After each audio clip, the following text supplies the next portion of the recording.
Welcome back to the Self-Indulgent Podcast. I am your host, Mariah. Today we are talking all about judgment. Judgment is an interesting topic for me because I have mixed opinions and I have particularly two different ways of looking at judgment, and then this overarching basic general idea, which is that we as humans, we're meant to judge. Like, we're going to make assumptions and perceive things. It's part of our innate being of we're going to judge things. It can be very protective. For example, that really dark alleyway, that looks scary. Probably shouldn't go down it. That would be I'm making an assumption and I'm creating judgment based on safety and concern. It can go a little out of hand, a lot out of hand actually. So I think there's the idea of negative judgment and people really kind of taking out these negative attitudes and behaviors towards you when they don't really know you. I think that is, and then I think you can also be negatively judged by people who do know you. They're not really trying to understand you. It doesn't feel like it's coming from a place of love and care. What's interesting about the negative opinions of others and the judgment, I actually think it's less about what they actually think and feel about you and more about the fear of being judged and what that means to you. So for example, if I wanted to wear something really different for the first time or change my hair really different for the first time in a group of people that I would see regularly or at work, right? I'm anticipating judgment of others, right? So it's already not even that I've heard negative judgment from these people. It's this change that is already kind of nerve-wracking to begin with. And then we're worrying about what others think versus the actual change. Like, I want to change my hair. I want to do something new. I want to be completely different. I really love this hairstyle, right? So it's not actually the act or the hairstyle itself that we care about. It's literally just how people are going to perceive that change or that behavior or whatever it is, or my hair, right? Why is that? Why is it that if it's something I love, right? If it's something that I'm excited about, I want to try for the first time, why is my mind directly going to what others are going to be thinking and perceiving? So I think it's really important to pay attention to this if you feel like you constantly get caught up in how people are perceiving and judging you. There's going to always be something underneath the fear of judgment, right? So what if there are some people in the office or some people at work that don't like my hair? And what? That would mean what to me? What am I telling myself out of that fear of judgment? Am I telling myself that then I'm not attractive? Am I telling myself that, oh, people aren't going to want to be seen with me? I really want them to like it because I want to be around these people. I want to be accepted by these people. It's so interesting how we internalize judgment and what we're actually afraid of or what's actually hurtful about it. It's never really the action itself. It's kind of how others could make you feel about your choice. And this is why people are like, you have to stay 10 toes, right? You have to, I'm gonna stay 10 toes behind my decision, regardless of what people say. And I think that is so that you are able to filter through negative judgment and opinions from others. Because I'm gonna be honest with you, not everybody is going to give constructive feedback and constructive criticism. I actually think as a society, a lot of us struggle with what constructive feedback and criticism actually looks like, or what can that do for you, right? And I think we actually see a lot of those judgments and negative opinions from the people we're closest to some of the time. It's one thing to give a general opinion or concern And I'll get more into that later. But to be judged by who we love and care about or who we're around constantly, that's a tough pill to swallow. So I think we over catastrophize certain things. Like, it's totally fine if my friend doesn't like my hair, right? Because that's not supposed to change the friendship. I don't need to internalize that aspect of it. Yeah, of course it would be nice if my friend liked my hair, but that's not necessarily changing anything. That doesn't mean that we can't be friends. You know what I mean? Like, I know that's a very drastic example of that, but it's just interesting the relationship that we have when we hear negative feedback from others. And then I'm going to talk a little bit about people who do nothing but give negative feedback and do nothing but constantly judge you. I think that some of us have a really high tolerance for this and don't even realize it. And oftentimes it comes from like childhood and how, you know, our parents spoke to us, or if you had a parent who was constantly giving an opinion that you didn't ask for, or if you had a parent who always had something to say and would end it with like, but I still love you though, or like, I'm just worried about you. I'm just, you know, I'm only say these things because I care. That I think is really confusing for children, especially when it is hurtful and it is harmful a lot of the time. Because at the end of the day, it is still just an opinion. And I think that as a whole, we really need to work on the things that we say to children, because that's where all that internalizing starts.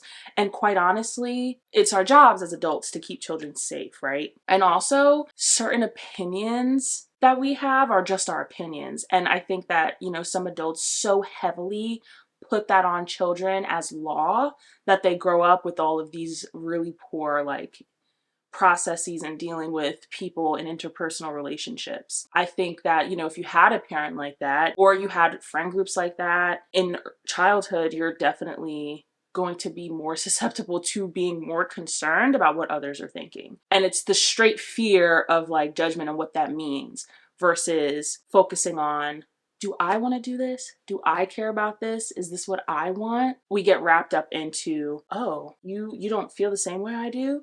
You think this? Like, what does that mean now? What is that? Am I wrong?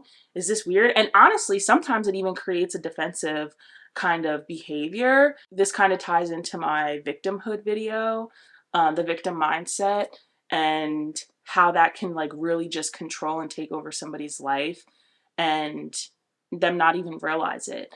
That, you know, they're now, unfortunately, because of a lot of the experiences that they've been through, they're now in their own way. Like, now they've had these ways of adapting and maneuvering life because of all the things they've been through, that now they're doing things that are actually just harmful to them and no longer serving them. And they're stuck in that cycle and they can't get out of it.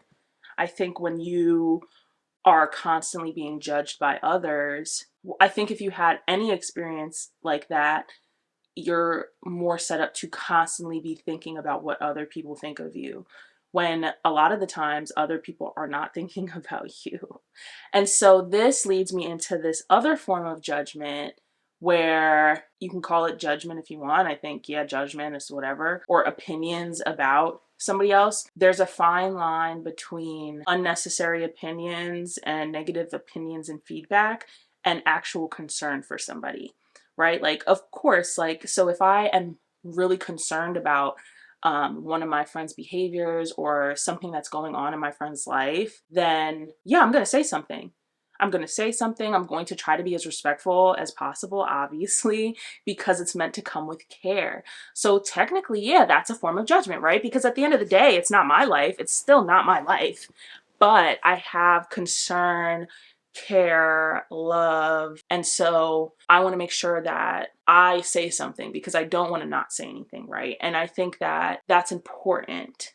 There's a fine line, of course, but that's important. And it's unfortunate if your friend or your family member take it as judgment and negative opinion. Also, like, just what I was talking about, that whole victim mentality, people who are in that place, and I've been on that in that place, like, that's what that whole episode is about, is like my experience with interpersonal victimhood. and how I finally got out of that, because you are not going to be able to hear others that care about you. You're not going, until you're ready to look at yourself, look at your patterns, look at how your behaviors maybe aren't helping yourself out.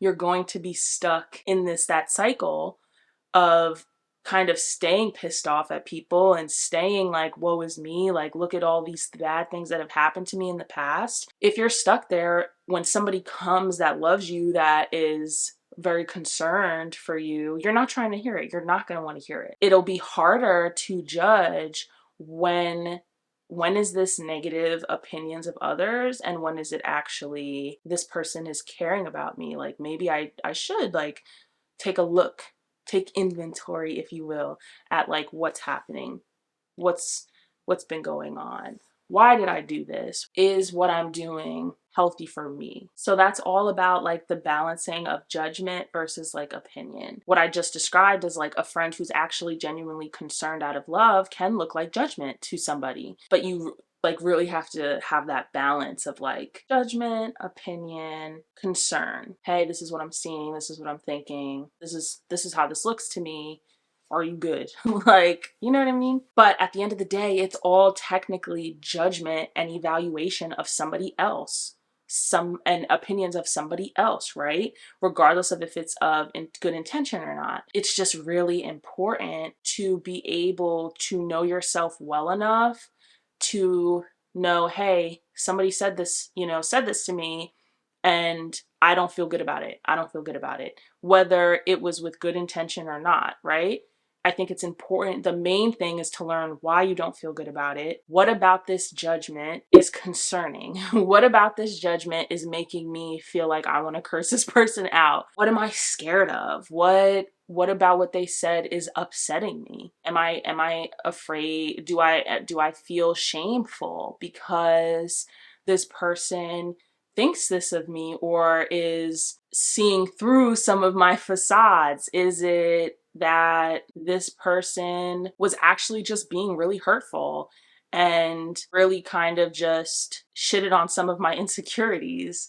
Like, is this somebody that I need to, did it feel bad? Even if it didn't, if it was kind of passive, did it feel really bad? And maybe this is just somebody who does not align with me. The more you know yourself and the more you can understand why different opinions, judgments, concerns, criticisms make you feel a certain way, you'll be able to better piece apart others' intentions. You'll be able to better piece apart what's constructive criticism, what's care, what's concern, what's just pure like negative judgment that you don't need or want in your life, and you don't want that type of energy around you. You can strengthen that over time the more you're able to connect with why it made you feel the way it made you feel. So I want to talk a little bit, and I think I don't know if I want to do a separate episode on this, but I think this can also coincide with like being perceived. And the reason why I'm bringing this up in this conversation of judgment is because I think it kind of lines up with like fears of judgment and fears of being perceived. You know, I think about a lot of times where I wanted to try something new, or wanted to put myself out there, or wanted to post a video and I just didn't do it, or I stopped and I just scratched the idea. And I think a lot of it had to do with how I was going to be perceived. Would people get what I'm trying to say? Am I going to be misunderstood? And I think that fear of being misunderstood and judged holds so many of us back. And I don't want to continue to live life like that. And I don't want any of us to continue to live life like that. Don't let the fear of being perceived stop you from doing the things you love, the things you're passionate about, the things you just want to try, play, and explore. I've talked a lot recently about how I feel like my curiosity and passions for things are like getting smaller, and just they're diminishing. And I don't know if it's like my frontal lobe developing more. I'm getting older. I'm now I'm 25, so we're moving on the second half of the 20s. I don't know what it is, but I don't imagine, explore, try new things, and invest as much time into my passions. And I think if I did and I was able to do that, it might give me that freedom and that power to really just explore and put things out there regardless of being perceived or not. Like, I think younger, if I wanted to spend hours and hours like researching music and looking into different genres of music and doing all that stuff, I didn't care. I wouldn't care about it if I wanted to write a song and give it a shot. Like I was gonna do it. Now and did I always share it? No. Did I share it sometimes? Yes. But I think now I'm at a point where I'm struggling with just even having that creative moment with myself. Not even the posting it part, like even that beginning creative, explorative, researching process, that has kind of even just gone away. And I think that's an important part of being able to connect with the things that you love and want to do, to have the confidence to put it out there, to share it, regardless of being perceived, right? Now there's a fear of just being perceived, period. So I don't even try. I don't even go look into things. I double think what I'm gonna say, what the way I'm thinking about it, to the point where it's like I'm working to just do things. Like it's almost like basic human behaviors. Just do. Like I've intellectualized things so much that now I'm like really good at certain other things, but I'm losing the ability to just do things because I think things to death. Don't let the fear of being perceived hold you back, because once you're able to, analyze, why am I afraid to post this? Or why am I afraid to create this or share this? Why am I afraid to do this? If you can get clear on that and what's behind all of that, it'll be easier to work with than avoiding it altogether and never doing any of the things that you want to do. The last type of judgment that I want to talk about, we talked about judgment of others and what that means to us, like people judging us and what that means to us, whether it's with good intentions or not. But we have not talked about judgment of ourselves. And that might be even more difficult to deal with than judgment of others. I would argue that the judgment of ourselves is crippling often. And it can a lot of the times start with, judgment of others, people who judge us. And over time, eventually, we just judge ourselves. And I have a whole episode about self-worth and self-acceptance. So check that out. So I won't get too deep and heavy into my self-love and acceptance trope. But self-judgment is sneaky, it's tricky. You don't even recognize it sometimes because it's so ingrained into our behaviors. If you've ever just thought about how, you are literally doing certain things throughout the day just because you feel this way about yourself, or you think you don't deserve this or that. And so you are literally moving through life in a way that is run by these self-judgments. So for example, if you feel like you're unattractive, right? If you are judging the way you look, your appearance, and let's say you don't actively say that to yourself, right? Let's say you don't wake up and say, damn, you're ugly. And if you do, stop. But you may have other internalized messages and they have turned into behaviors. So now you're wearing things that you don't really want to wear, but it helps you hide. Or you don't want to go out in public, so you don't hang out with friends as much. You prefer to stay home.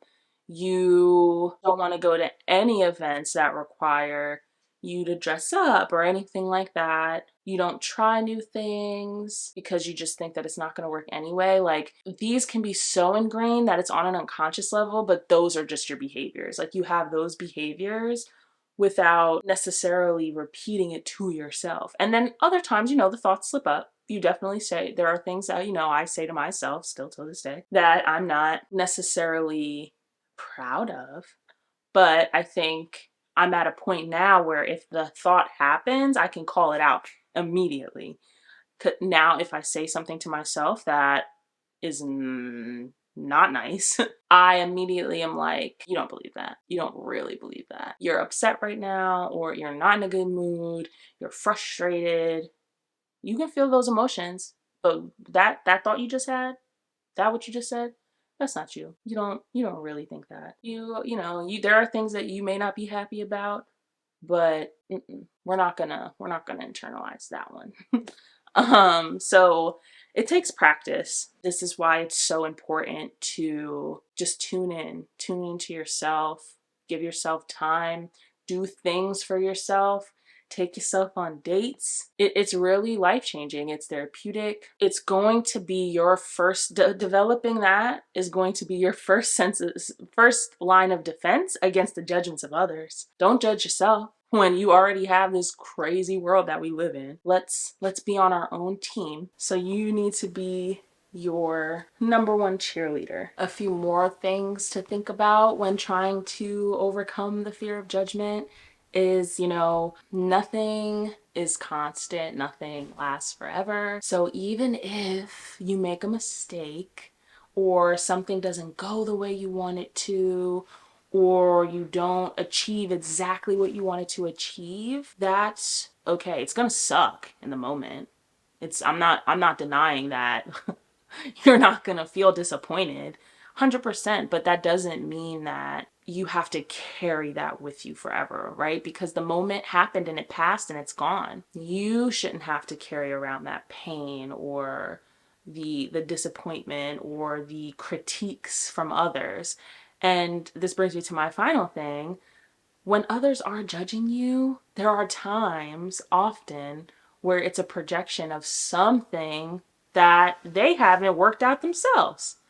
Insecurity. And that happens a lot with parents who are super judgmental of their children. 9 times out of 10, it's not about the kid, it's about them. And so that's really important to keep in mind, especially if you feel like somebody in particular or this place in particular is very not welcome and judgmental of who you are and what you're doing, and you're under a microscope. That usually has more to do with them and less to do with you and their own insecurities. And something maybe that, in the environment or that you're doing is reminding them of something, that's not your problem.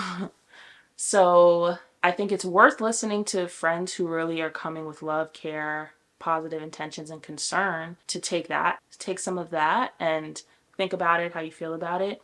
But everybody else's judgment, you need to take with a grain of salt, because you don't know what they're bringing into the room, to the thoughts, to the feelings, to you in general. Okay, so that's all I have on the topic of judgment. I will leave you with my reflection questions, which are: when is the last time you remember being affected by somebody's opinion or judgment of yourself? What did that feel like? And even just like physically in your body, like, did your heart drop? Did you feel really warm? Like that. And then also, what did it mean to you? What did it actually mean to you, what they ended up saying? How did you translate that to yourself? What message did that send you? Thank you so much for watching. If you're watching this on YouTube or Spotify, don't forget to like, comment, subscribe. Thank you for listening. We're available anywhere that you listen to your podcast. Don't forget to download the episode, rate the episode, the show, comment what your thoughts are, what's your relationship to judgment, where are you at? I'm actually really curious, like, where you're at in this point of life, and kind of what your relationship with judgment has looked over time, whether that be in relation to like an age period that you like heavily resonate with. Let me know. Let's have a conversation. Thank you guys so much for watching, and I will see you next time. Have a blessed and intentional week.